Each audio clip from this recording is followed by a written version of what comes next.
Hello बच्चों। Last class हमने Bohr atomic model theory के बारे में डिस्कस किया था, ठीक है। और उसके आज हम एप्लीकेशंस के बारे में बात करेंगे। एक एप्लीकेशन हमने बात कर लिया था कि कैलकुलेशन ऑफ रेडियस के बारे में हमने बात कर लिया था, और आज के लेक्चर हम वेलोसिटी एंड एनर्जी के बारे में बात करेंगे, ठीक है। तो रेडियस का जो फॉर्मूला था हमारे पास, क्या फॉर्मूला आए थे कि 0.529 n² एंगस्ट्रम, ठीक है। तो 1 एंगस्ट्रम इक्वल्स टू क्या होता है 10⁻⁻10 मीटर। अगर आप मीटर में निकालना चाहें तो आप यहाँ पे क्या करेंगे कि 10⁻⁻10 से मल्टीप्लाई कर लेंगे, तो आपका आंसर है रेडियस क्या हो जाएगा, मीटर में आ जाएगा, ठीक। तो हमने यहाँ पे जो रेडियस जो कैलकुलेट किया था, जो बोहर ने रेडियस कैलकुलेट किया, उन्होंने दो इक्वेशन का यूज़ किया था।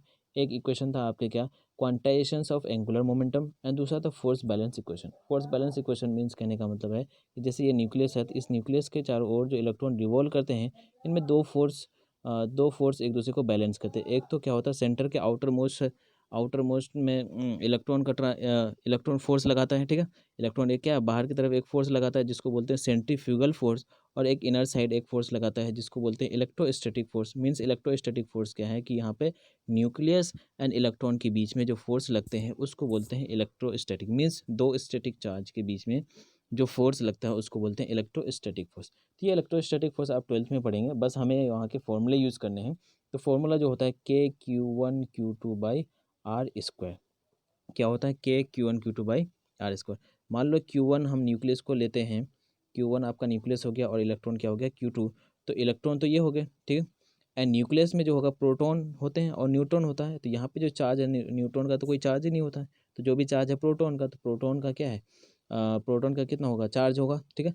प्रोटॉन का जो चार्ज होता है 1.6 × 10⁻⁹, और इलेक्ट्रॉन का जो चार्ज होता है यहाँ पे -1.6 × 10⁻⁹। देखो यहाँ पे इलेक्ट्रॉन तो निगेटिव है और यहाँ क्या है पॉजिटिव, लेकिन ये जो चार्ज का जो वैल्यू है 1.6 × 10⁻⁹, दोनों ही सेम है, ठीक है। तो इसका मतलब ये है कि ये इलेक्ट्रॉन और इलेक्ट्रॉन, यहाँ पे दोनों इलेक्ट्रॉन होंगे। लेकिन यहाँ पे प्रोटॉन जो है वो, मान लो कि अगर हमारे पास हीलियम एटम है, ठीक है। मैं दो एग्जांपल लिखता हूँ, जैसे यहाँ पे ये हाइड्रोजन एक में लिखता हूँ, एक में हीलियम है, ठीक है। ये आपका हाइड्रोजन है और ये क्या है आपका हीलियम है, ठीक है। इसमें इलेक्ट्रॉन रिवॉल्व करते हैं, ठीक है। अब देखो ये न्यूक्लियस में जो होता है, तो जितने नंबर ऑफ इलेक्ट्रॉन होंगे हीलियम में, कितने हैं, टू इलेक्ट्रॉन है। तो टू प्रोटॉन भी होंगे, तो टू प्रोटॉन कहाँ पे आपका न्यूक्लियस में ही होगा, क्लियर है। एंड हाइड्रोजन की बात करेंगे तो हाइड्रोजन का प्रोटॉन कहाँ पे, न्यूक्लियस में ही होगा। तो मीन्स कहने का मतलब यहाँ पे एक इलेक्ट्रॉन बाहर है, एक इलेक्ट्रॉन अंदर है, लेकिन यहाँ पे दो इलेक्ट्रॉन क्या है आपका, सॉरी प्रोटॉन क्या है आपका अंदर ही है। तो 2e हो जाएगा। Q1 का वैल्यू क्या होगा 2e, एंड Q2 क्या होगा e। तो क्या होगा कि ये जो टू लिखे हैं, टू बेसिकली क्या है, ये जितने एटॉमिक नंबर है उतने आपका प्रोटॉन होगा, क्लियर है। जितने एटॉमिक नंबर होंगे उतने ही उसका क्या होगा, प्रोटॉन होगा। इसलिए यहाँ पे कुछ लिखने से अच्छा है कि आप क्या लिख दीजिए, एटॉमिक नंबर है तो एटॉमिक नंबर को किससे डिनोट करते हैं, जेड से। तो क्या होगा Q1Q2/z²। तो के जगह पे तो के ही रहेगा, जेड Q1 की जगह पे जेड ई हो जाएगा, फिर Q2 की जगह पे ई हो जाएगा, फिर r² हो जाएगा। तो क्या होगा KZe²/r², क्लियर है। तो ये दोनों इक्वेशन को यूज़ करके हमने क्या निकाला था, रेडियस निकाले थे दोनों इक्वेशन को, है ना, ठीक है। यहाँ पे वेलोसिटी का यहाँ से निकाल के इसको पुट कर लीजिए।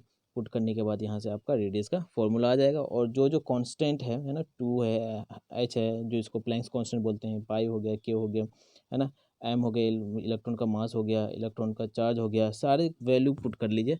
पुट करने के बाद जो वैल्यू आती है वो ये वाले टर्म में आपको याद रखनी है हमेशा, ठीक है। तो ये तो रेडियस का फॉर्मूला हो गया। अब हम बात करेंगे वेलोसिटी के फॉर्मूले के बारे में, ठीक है। चलो, calculation of velocity of any particular orbit. तो सबसे पहले देखो कि रेडियस का फॉर्मूला हमारे पास आया है क्या, कि n²h²/4π² m/z⁻e²k, क्लियर है। एंड एक और फॉर्मूला हमारे पास है क्या, quantizations of angular momentum mv r equals to nh/2π, ठीक है। अगर हम यहाँ पे r का वैल्यू पुट कर लें, ठीक है, r का वैल्यू अगर ये पुट कर दें तो शायद हमें वैल्यू आ जाएगा वेलोसिटी का। यहाँ से देखो इस इक्वेशन में एक ही वेलोसिटी है v, तो v का वैल्यू आपका यहाँ से कैलकुलेट हो जाएगा, क्लियर है।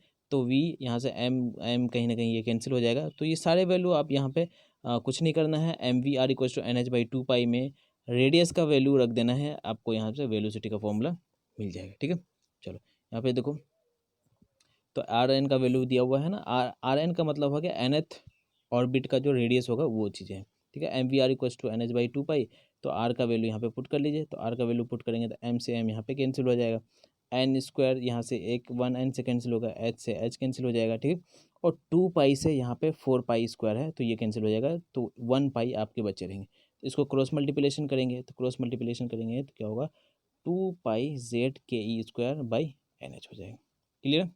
अब इनमें भी आपका क्या है, 2 पाई आपका क्या है, कांस्टेंट है, पाई आपका 2 पाई कांस्टेंट हो गया, जेड तो कांस्टेंट नहीं है, के की वैल्यू भी कांस्टेंट है 1 है ना, E² ई ये भी क्या है, चार्ज है, तो चार्ज का वैल्यू क्या है 1.6 इंटू 10⁻19 कूलम, और एच भी आपका कांस्टेंट, प्लैंक्स कांस्टेंट 6.6 इंटू 10⁻34। तो सारी वैल्यू पुट कर लीजिए। तो सारी वैल्यू पुट करने के बाद जो वेलोसिटी का फॉर्मूला आता है, ये आते हैं कि 2.18 इंटू 10⁸ Z/n सेंटीमीटर पर सेकेंड। क्लियर। तो substitute the value of all constant term. तो आपको जो याद रखने हैं Z and n means atomic number and orbit number के टर्म में आपको याद रखने हैं, ठीक है।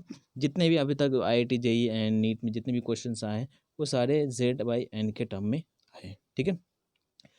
एंड अगर ये वैल्यू अगर आपको याद होती है तो और भी अच्छी बात है ना, तो कोई दिक्कत नहीं, आप ये भी वैल्यू याद रख सकते हैं। और जो बोर्ड में होते हैं, बोर्ड में आपको इस टाइप के क्या पूछ सकते हैं, आपको थ्योरी मीन्स कहने का मतलब है कि कैलकुलेशन वाला पोर्शन अगर लिखना चाहे या फिर ड्राइव करने के लिए पूछा जाए, है ना, तो ये आप यहाँ से ड्राइव कर सकते हैं। क्लियर है। चलो, तो ये आपका सेंटीमीटर पर सेकेंड हो गया। और वेलोसिटी इक्वल्स टू क्या, 2.18 इंटू 10⁻6 इंटू Z/n, ये मीटर पर सेकेंड। तो सेंटीमीटर को मीटर में अगर चेंज करेंगे तो क्या करेंगे, 100 से क्या करोगे, डिवाइड कर देंगे, ठीक है। डिवाइड करने के बाद ये वैल्यू आ जाएगा। तो कोई एक टर्म याद रख लिए, 2.18 into 10⁸8 into Z/n mean centimetre पर सेकेंड, ठीक है। तो Z यहाँ पे क्या है, एटॉमिक नंबर है, उसके बाद n क्या है, नंबर ऑफ ऑर्बिट है, ठीक है, नंबर ऑफ बोहर ऑर्बिट है। और इसके बाद यहाँ पे वेलोसिटी, अगर जिस वेलोसिटी पूछ रहा है तो जिस ऑर्बिट का अगर वेलोसिटी पूछेगा उस वेलोसिटी का है तो उसका एन वैल्यू, मान लो सेकंड ऑर्बिट का पूछ रहा है तो 2 हो जाएगा, फर्स्ट ऑर्बिट का पूछ रहा है तो 1 हो जाएगा, ठीक है। या के शेल के पूछेगा तो एन का वैल्यू कितना होगा, 1 हो जाएगा, ठीक है। इसी तरह से आपको कैलकुलेट करने हैं। चलो, एंड दूसरी चीज़ आपको याद रखना है कि ये जो बोहर एटॉमिक मॉडल है, ये हमने आपको नोट में लिखाया था क्या, कि ये सिंगल इलेक्ट्रॉन सिस्टम के लिए वैलिड है ओनली। किसके लिए, सिंगल इलेक्ट्रॉन सिस्टम के लिए वैलिड है बस। क्लियर है।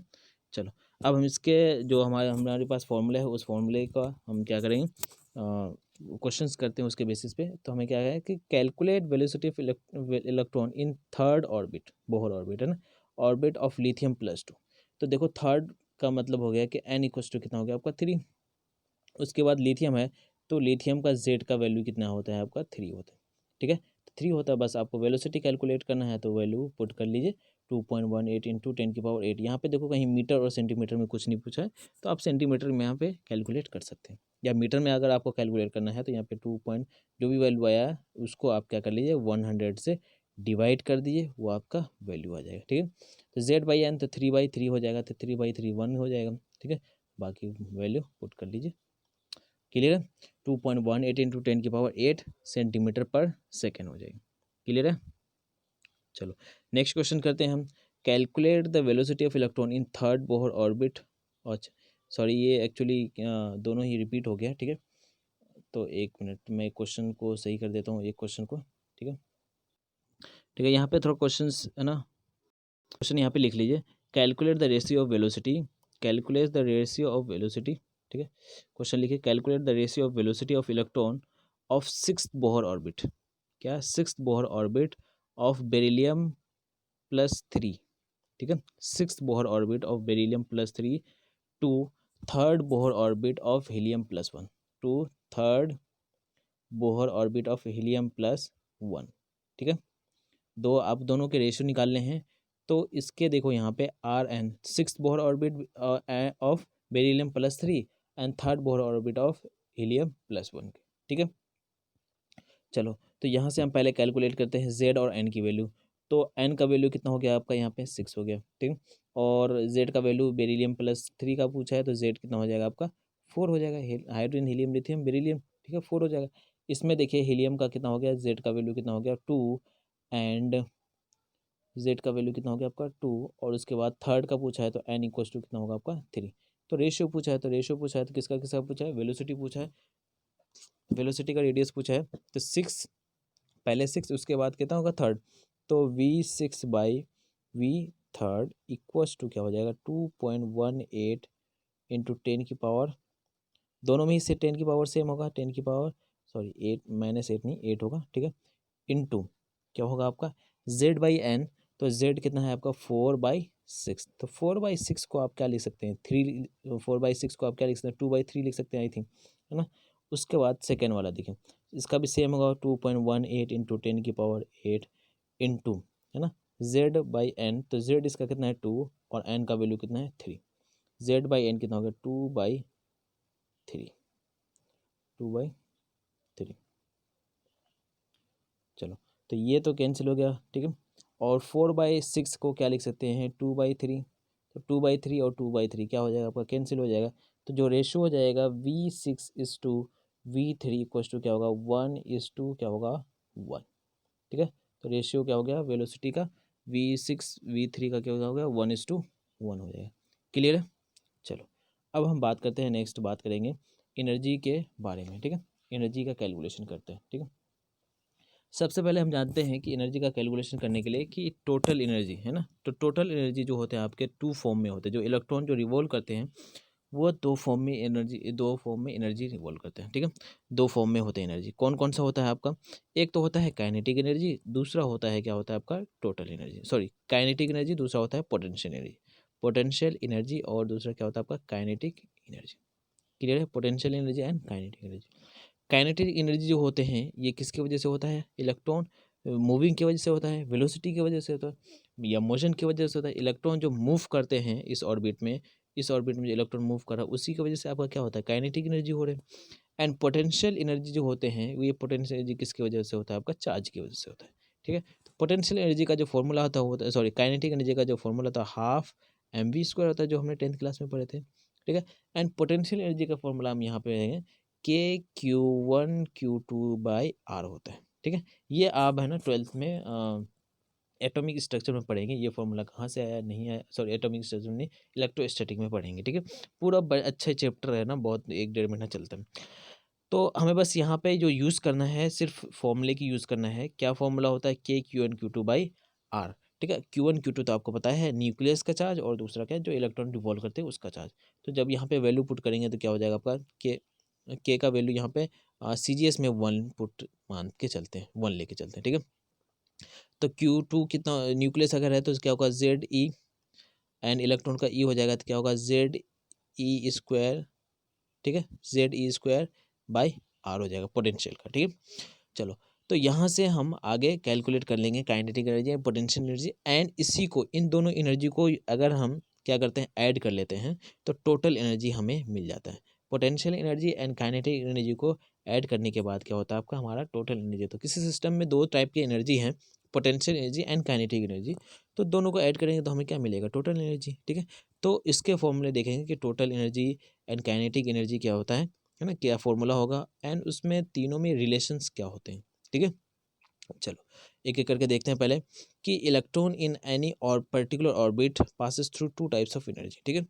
एक तो यहाँ पे Z हो गया है, ठीक है, और यहाँ पे Q1 Q2 है, यहाँ पे वेलोसिटी है, इनके बीच में रेडियस तो हमें पता ही है, ठीक है। वेलोसिटी भी बताओगे, अब हमें क्या कैलकुलेट करना है एनर्जी के बारे में, ठीक है। तो पहला 2 टाइप्स कौन सा काइनेटिक एनर्जी है, दूसरा क्या है potential, it is due to किसके वजह से होता है मोशन की वजह से 12 mv², दूसरा है potential, it is due to किसके वजह से होता है चार्ज की वजह से होता है, ठीक है। तो जो ZE²/R। चलो अब देखो sum of kinetic energy and potential energy total energy है, तो टोटल एनर्जी क्या हो जाएगा आपको दोनों को सम कर लीजिए kinetic energy and potential energy को, तो आपका फॉर्मूला आ जाएगा, आपको आपको क्या मिल जाएगा टोटल एनर्जी मिल जाएगी, क्लियर है। चलो अब यहाँ से बात करते हैं कि टोटल एनर्जी या काइनेटिक एनर्जी कैसे कैलकुलेट करते हैं। तो हमारे पास जो फॉर्मूला था फोर्स बैलेंस इक्वेशन कौन से था आपका mv²/R इक्वल्स टू KZE², है ना, KZE²/R²। तो R के वैल्यू तो यहाँ पे पुट करके 1 लेके चलते हैं। हम क्या करते हैं दोनों साइड 1/2 से मल्टीप्लाई कर लो, दोनों साइड करके लिए आपने 1/2 से मल्टीप्लाई किया, ठीक है। और यहाँ से R यहाँ पे एक कैंसिल हो गया, तो देखो यहाँ पे लेफ्ट साइड में क्या बचा 12 mv², क्या बचा 12 mv² इक्वल्स टू क्या होगा ZE²/R, जेड ई और 1/2, ठीक है। तो हाफ एम वी स्क्वायर को क्या लिखेंगे, काइनेटिक एनर्जी, ठीक है। तो हाफ एम वी स्क्वायर का होगा आपका काइनेटिक एनर्जी। तो काइनेटिक एनर्जी इक्वल टू क्या लिख सकते हैं, half Z E square by R. Clear है। जो हमने यहाँ पे लिखा है कि half M V square, sorry हाँ, half M V square by R equal to half K Z square by R square. तो हाफ एम वी स्क्वायर, ये आर से आर कैंसिल हो गया, तो बचा क्या, हाफ एम वी स्क्वायर। तो हाफ एम वी स्क्वायर क्या, काइनेटिक एनर्जी हो गई, ठीक है। तो काइनेटिक एनर्जी इक्वल टू हो गया क्या, half Z square by R हो गया। क्लियर है। देखो यहाँ से हमें क्या निकल गया, काइनेटिक एनर्जी निकल गया। और पोटेंशियल एनर्जी का फॉर्मूला हमें यहाँ से पता है कि Z E square by are. तो देखो यहाँ पे हाफ जेड ई स्क्वायर है प्लस का, यहाँ पे माइनस का।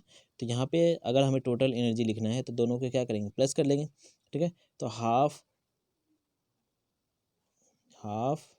Z E square by R minus Z E square by R, ठीक है। तो यहाँ से एलसीएम ले लेंगे 2, तो क्या होगा, जेड ई स्क्वायर माइनस 2 ZE स्क्वायर, ठीक है, बाई 2। तो यहाँ क्या होगा, minus ZE square by R, ठीक है। तो माइनस का क्या होगा यहाँ पे, हाँ बाई हो जाएगा 2।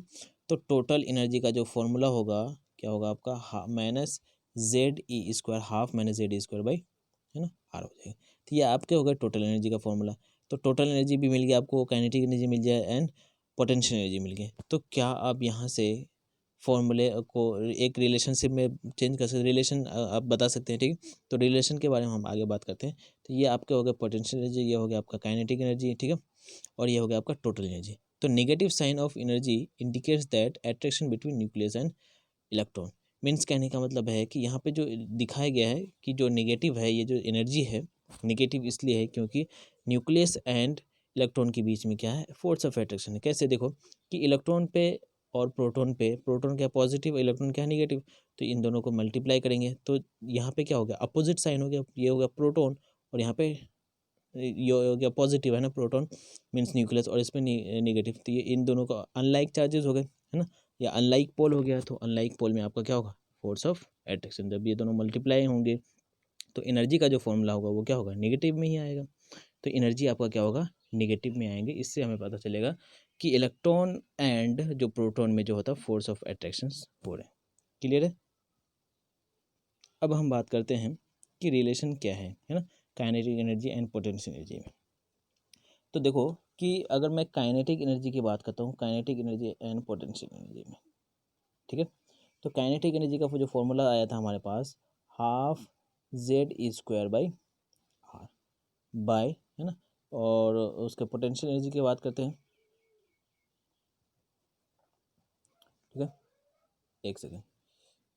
हाँ, पहले एक काम कर लेते हैं, एक काम करते हैं, kinetic energy and total energy के टर्म में निकालते हैं, ठीक है। सबको हमें ना टोटल एनर्जी के टर्म में याद रखना है, पोटेंशियल एनर्जी को भी एंड काइनेटिक एनर्जी।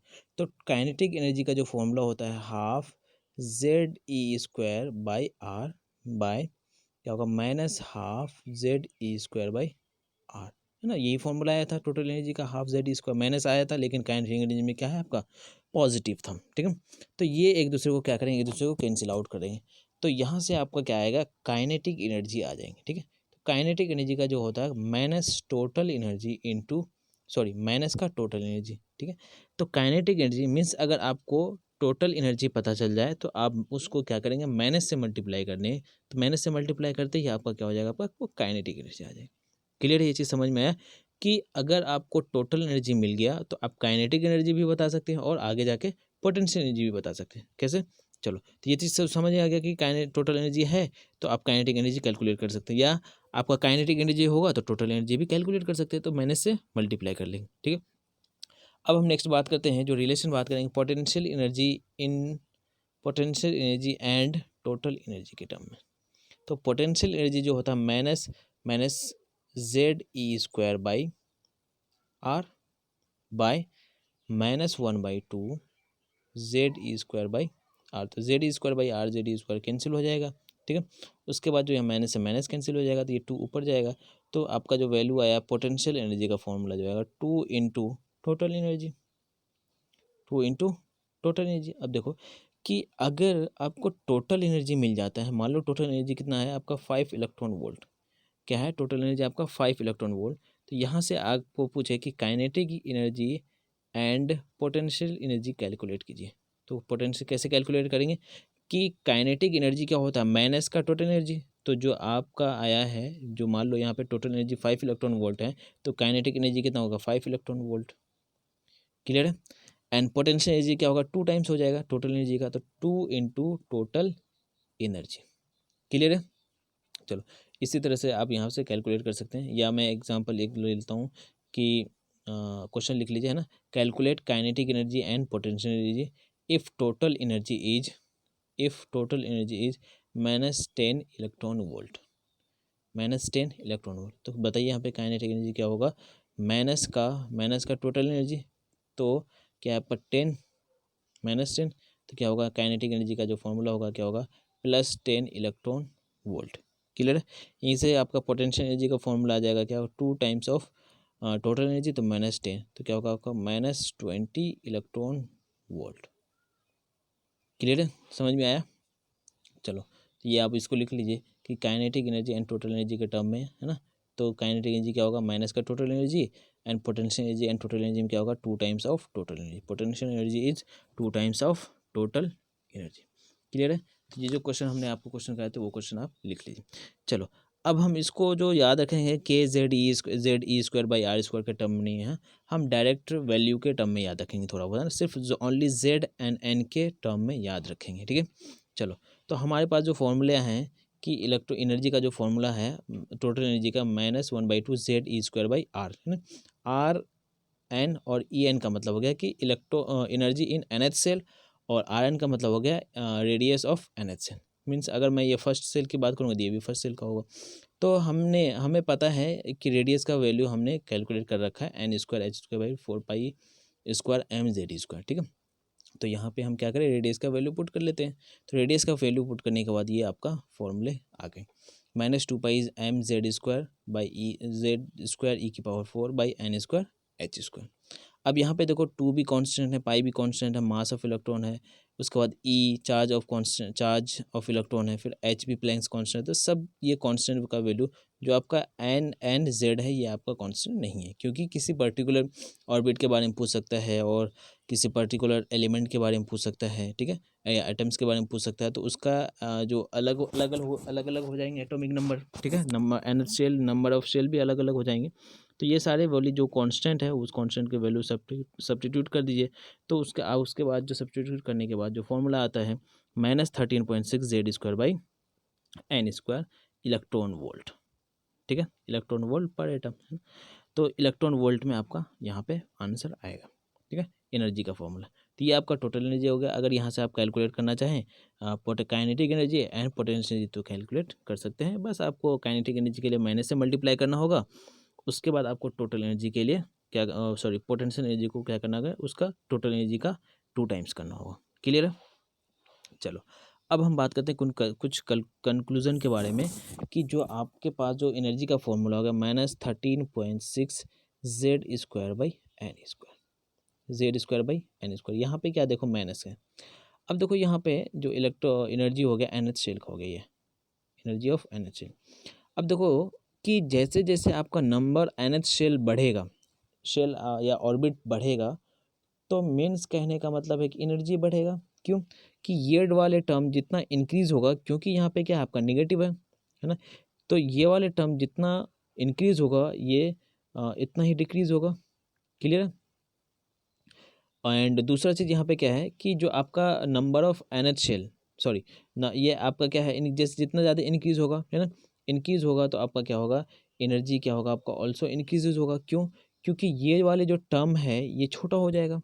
समझ में आ रहा है हम क्या बोल रहे हैं, कि मान लो अगर यहाँ पे 1 अगर एन फर्स्ट सेल की बात कर रहा है, तो फर्स्ट सेल की मैं बात करूँगा तो -13.6 वैल्यू आ जाएगा, माइनस का आएगा। यही चीज़ अगर एन का वैल्यू मैं इन्फिनिटी ले लूँ, इन्फिनिटी देखो ये जो शेल है ये इन्फिनिटी पे चल जाए, है ना, बहुत ज़्यादा बड़ा हो जाए, तो एन जो है इन्फिनिटी हो जाएगा, तो एन का वैल्यू इन्फिनिटी हो जाएगा, तो 1/इन्फिनिटी कितना होगा 0। तो ये वाले इन्फिनिटी पे कितना होगा आपका 0 हो जाए। तो इससे एक चीज़ पता चल गया क्या, कि जिससे जैसे जैसे आपका ये जो एन एच शेल बढ़ेगा या नंबर ऑफ शेल बढ़ेगा या साइज बढ़ेगा, वैसे वैसे आपकी एनर्जी भी क्या होगा इंक्रीज होगा। क्लियर। तो एंड मैक्सिमम एनर्जी जो होगा उस एटम का मैक्सिमम एनर्जी कितना होगा आपका, 0 होगा। क्लियर है? उस एटम का मैक्सिमम एनर्जी कितना, या उस ऑर्बिट का जो मैक्सिमम एनर्जी कितना होगा आपका, 0 होगा। 0 से ज़्यादा एनर्जी नहीं हो सकती। क्लियर? क्योंकि यहाँ पे आपका क्या है, निगेटिव में है। पहला पॉइंट तो आपको समझ में आ गया। पहला पॉइंट क्या है आपका, कि as distance of electron from nucleus increases, यानी जिस तरह से आपका न्यूक्लियस से इलेक्ट्रॉन इंक्रीज होगा, वैसे ही आपका, या आप भी बोल सकते हैं कि वैल्यू ऑफ एन इंक्रीजेस, या ऑर्बिट का जो नंबर ऑफ ऑर्बिट जो है इंक्रीज होंगे, देन एनर्जी ऑल्सो इंक्रीजेस हो। क्लियर? ये वाला पॉइंट समझ में आ गया। अब देखो, for a given element energy will be constant as long as value of N is constant. अगर आपका नंबर ऑफ किसी एक पर्टिकुलर एलिमेंट के बारे में, जैसे मान लो हाइड्रोजन की बात करेंगे, ठीक है, एंड अगर नंबर ऑफ ऑर्बिट भी अगर कांस्टेंट है, तो आपका एनर्जी भी कांस्टेंट होगा, -13.6। ठीक है, तो एच होगा, जेड तो आपका किसी पर्टिकुलर एलिमेंट के बारे में बोलेगा तो सेम ही रहेगा, एंड उसके जो अगर ऑर्बिट सेम है तो आपका एनर्जी भी क्या होगा, सेम होगा। क्लियर है? चलो, थर्ड पॉइंट में देखो, at infinity energy of electron is 0, है ना। इन्फिनिटी पे क्या होगा, एनर्जी क्या होगा, 0 होगा, जो अभी आपको बताया था, -13.6 Z square by N square. तो एन स्क्वायर, तो एन का वैल्यू इन्फिनिटी पुट करो तो 1/इन्फिनिटी क्या होगा, 0। तो आपका मैक्सिमम जो एनर्जी अगर पूछे तो मैक्सिमम एनर्जी कितना होगा, 0 होगा।